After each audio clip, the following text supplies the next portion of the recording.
12 minutes before the top of the hour here on Morning Live. And as I said earlier, that it's indeed that time of the year again. The silly season is upon us. And here in South Africa, we even have a name for it, Dezemba Boss.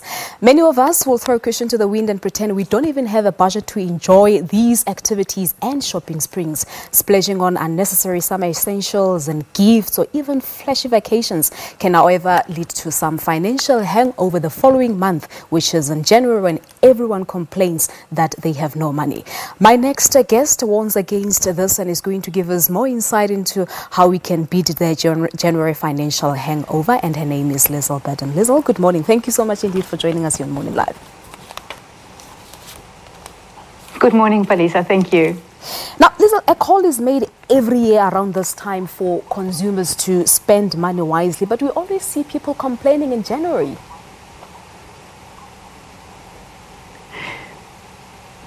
This is true. I think at the end of the year, people have looked after their finances carefully for the entire year, and they tend to abandon the care and the focus on budget when it comes to Christmas time, when it comes to the holidays, when it comes to the end of the year, especially a year like we've seen in 2017.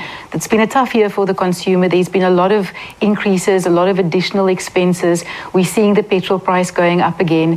The mutual research that we conduct every year showed, fortunately in 2017, there's a reduction in personal loans that people are taking out. So people seem to be realizing that personal loans, those type of expenses, funding your monthly budget with loans is not a good idea in the long run. So we're starting to see a shift in behavior, but we're now at that crunch time of the year where people often abandon the care that they apply to their budget during the year. And this then starts the new year at a low where they've caused financial problems by overspending in December. All right, so you behave from the beginning of the year and you lose just everything out here in December. Look at what happened during Black Friday. People were overspending. So it happens every year. It does, indeed. I think it's also, obviously, if you look at the retail, it's very tempting to go overboard. If you feel you've been financially disciplined the entire year, you feel perhaps you deserve a little bit of leeway in December. But it's important that you grant yourself that leeway still within your budget so that it doesn't come back to haunt you in January. So if we look at all the sales, it's obviously a good idea to take advantage of lower prices if you are going to save money by buying necessities at a lower price. But if you are buying something that's not necessary, that's not something that you need, that's a luxury that you can't really afford, even buying it at a sales price is not going to save you money. It's going to cost you money. It's going to impact negatively on your budget, and it's going to make you start on the back foot when 2018 arrives. Yeah, indeed. And here at home in South Africa, we call December a lifestyle more than anything. But talk to us about the spending trends that we are likely to see during this time of the year. Well, as I said, there's one spending trend that we find tremendously encouraging is the fact that there's been a step back from personal loans, and we really hope to see that trend continuing.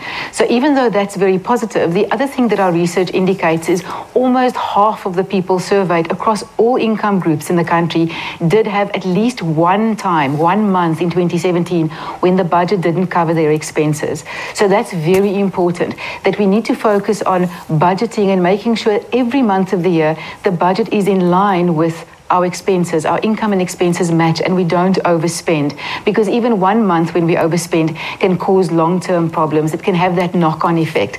So it's important that we look on a monthly basis at our budget, but also looking at the full year to see, is there a month in the year where there's additional expenses? Usually that happens in January and December during the holiday period where people overspend. So that's why we really want to drive the focus this time of the year to make sure that people still stay within budget. Yeah, and you also made mention of petrol prices or fuel price going up at midnight drastically with over 70 cents a litre. But how can we minimize, how can we ensure that we buy things that we need instead of things that we want? Well, the two things that are very important is to make sure you plan.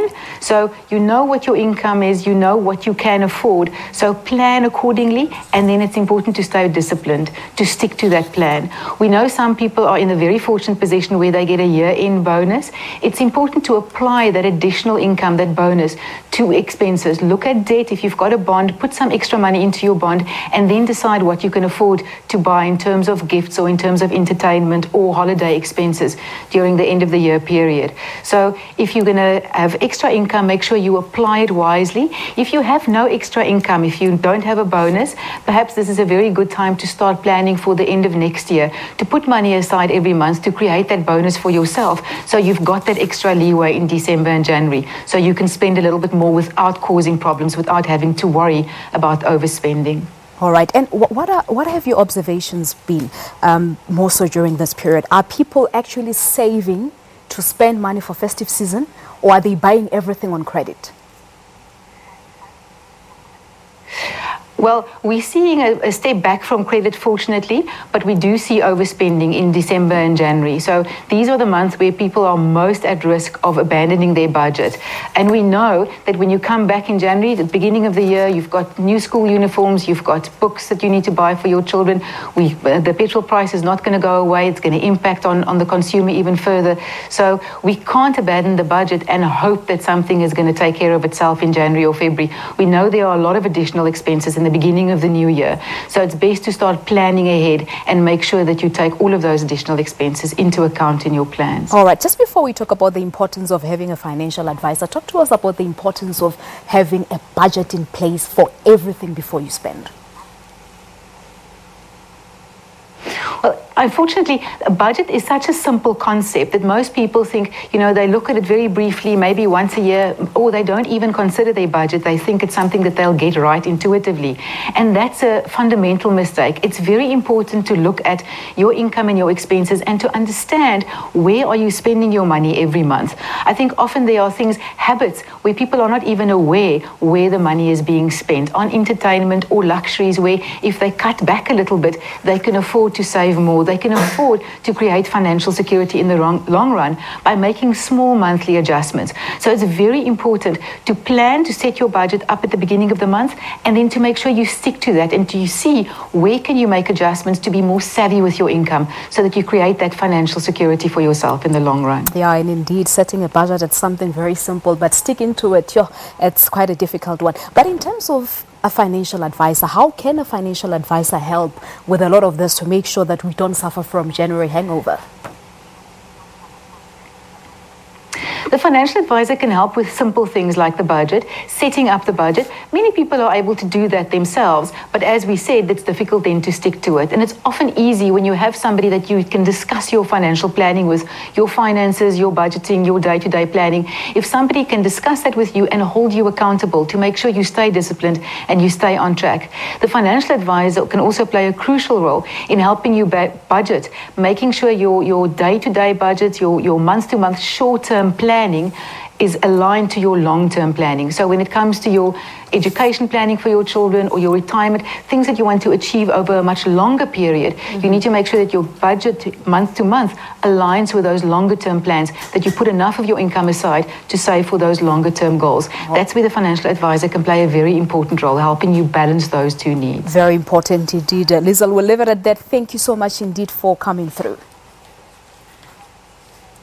All right, thank you very much, Palesa. Thank you so much. Liesl Barham, she was talking to us about how we can avoid the January financial hangover from the December silly season. Dezemba Boss, this December. Let's take a quick break here on Morning Live. Your news at 8 will follow. Stay tuned.